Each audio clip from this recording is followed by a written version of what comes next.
Classic American. This hamburger traces back to the late 1800s, with several US cities claiming credit. The most common story points to Louis Laston in New Haven, Connecticut, who supposedly served the first hamburger sandwich in 1900. The classic setup is simple: a beef patty, lettuce, tomato, onion, pickles, ketchup, and mustard on a sesame seed bun.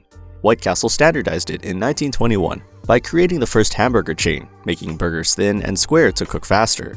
The classic American burger is about balance. Nothing too fancy, just quality, simple ingredients done right. Smashburger. This technique got popular in the early 2000s, though some diners have been doing it for decades. A ball of beef is pressed hard onto a blazing hot griddle, maximizing contact with the surface. That pressure creates an intense caramelized crust, while keeping the inside juicy. The patties are thin, so places usually stack 2 of them with cheese melted in between. The edges get lacy and crisp, while the insides stay juicy. It's messy, fast, and that crust is what people go for. Steamed burger, a Connecticut specialty, specifically from the Meriden area. Instead of grilling or frying, the patties and buns are cooked in metal cabinets that steam everything at once. The result is an incredibly moist, tender burger that some people love and others find a little too soft. Ted's restaurant has been making them since 1959 and still uses the same brass steam cabinets. There's no char or crust, just pure soft beef that melts in your mouth. It's polarizing, but locals love it. Juicy Lucy.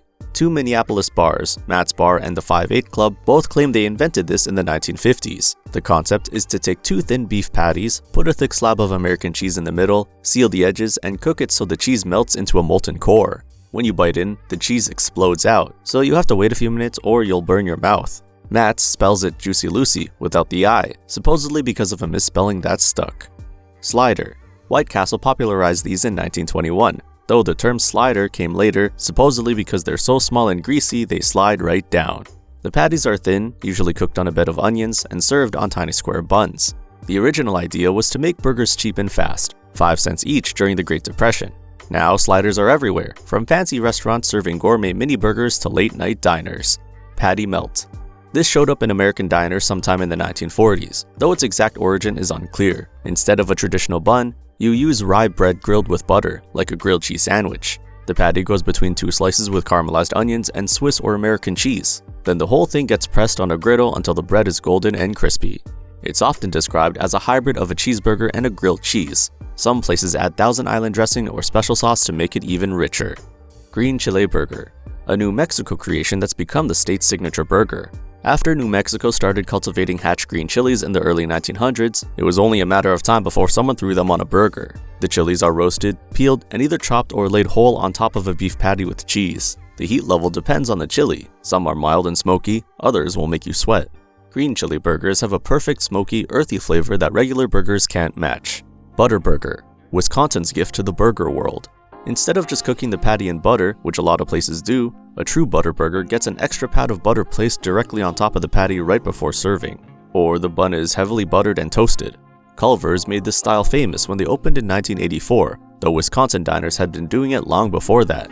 It's very rich, but it's also incredibly delicious. The butter melts into the beef and soaks into the bun, creating this almost decadent mouthfeel. Pastrami burger.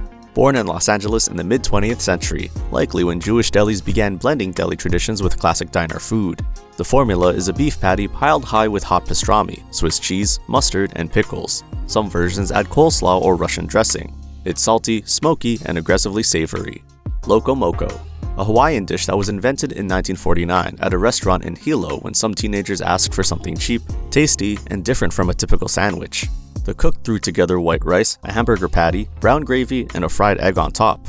The name Loco Moco supposedly came from one of the boys in the group, whose nickname was Crazy, and Moco was added because it rhymed. It's comfort food taken to the extreme, rich, savory, and very filling.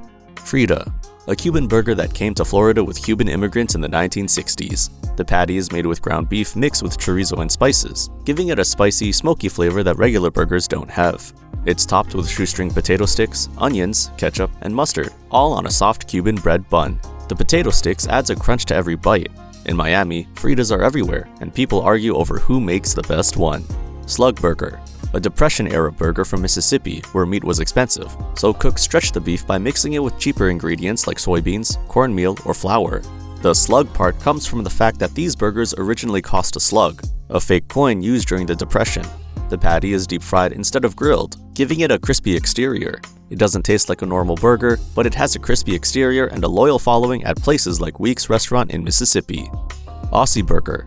Australians took the American burger and went wild with it. A proper Aussie burger includes a beef patty, lettuce, tomato, onion, cheese, bacon, a fried egg, pickled beets, and pineapple. The beets give it sweetness, the egg adds richness, and the pineapple brings a tangy flavor that balances the savory beef. It's massive, messy, and you need both hands and probably some napkins.